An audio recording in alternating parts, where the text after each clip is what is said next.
2 ദിവസമായി പെയ്യുന്ന കനത്ത മഴയിലും കാറ്റിലും എടത്തിരുത്തിയിൽ കൃഷിനാശം. 100ഓളം കുലച്ച വാഴകൾ ഒടിഞ്ഞു വീണു.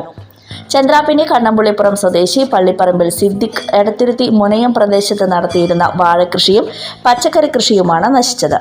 2.5 ഏക്കറോളം സ്ഥലത്ത് നടത്തിയിരുന്ന വാഴയിൽ 100ഓളം കുലച്ച നേന്ത്രവാഴകൾ ഒടിഞ്ഞു വീണ നിലയിലാണ്. കൂടാതെ പടവലം, കയ്പ എന്നിവയും വെള്ളം കയറി നശിച്ചു. മുന്നുള്ള കൃഷിയാണിത്. ഓണം കണ്ടിട്ടാണ് ഈ നേന്ത്രവാഴ വെച്ചിട്ടുള്ളത്. 300ഓളം വാഴകൾ നമ്മൾ നട്ടിട്ടിരുന്നു. 2 ദിവസമായ കാറ്റിലും മഴയിലും 100ൽ കൂടുതൽ വാഴകൾ ഒടിഞ്ഞു വീണു. പിന്നെ 1 മാസം മൂപ്പുള്ള വാഴകളാണ്.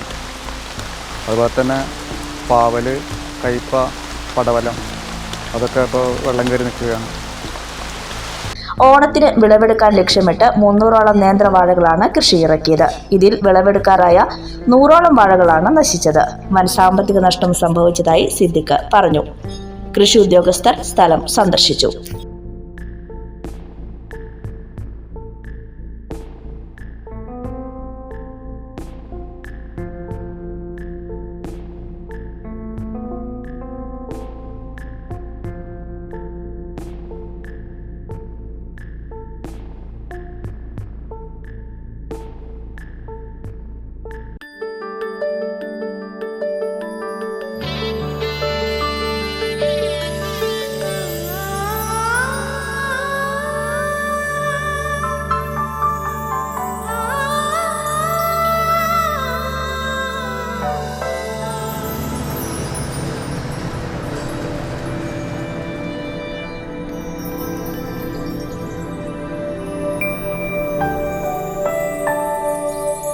നിങ്ങളുടെ അധ്വാനത്തിന് സത്യമുണ്ട്.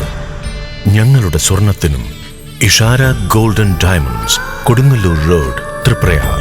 സ്വർണത്തിന്റെ സത്യം.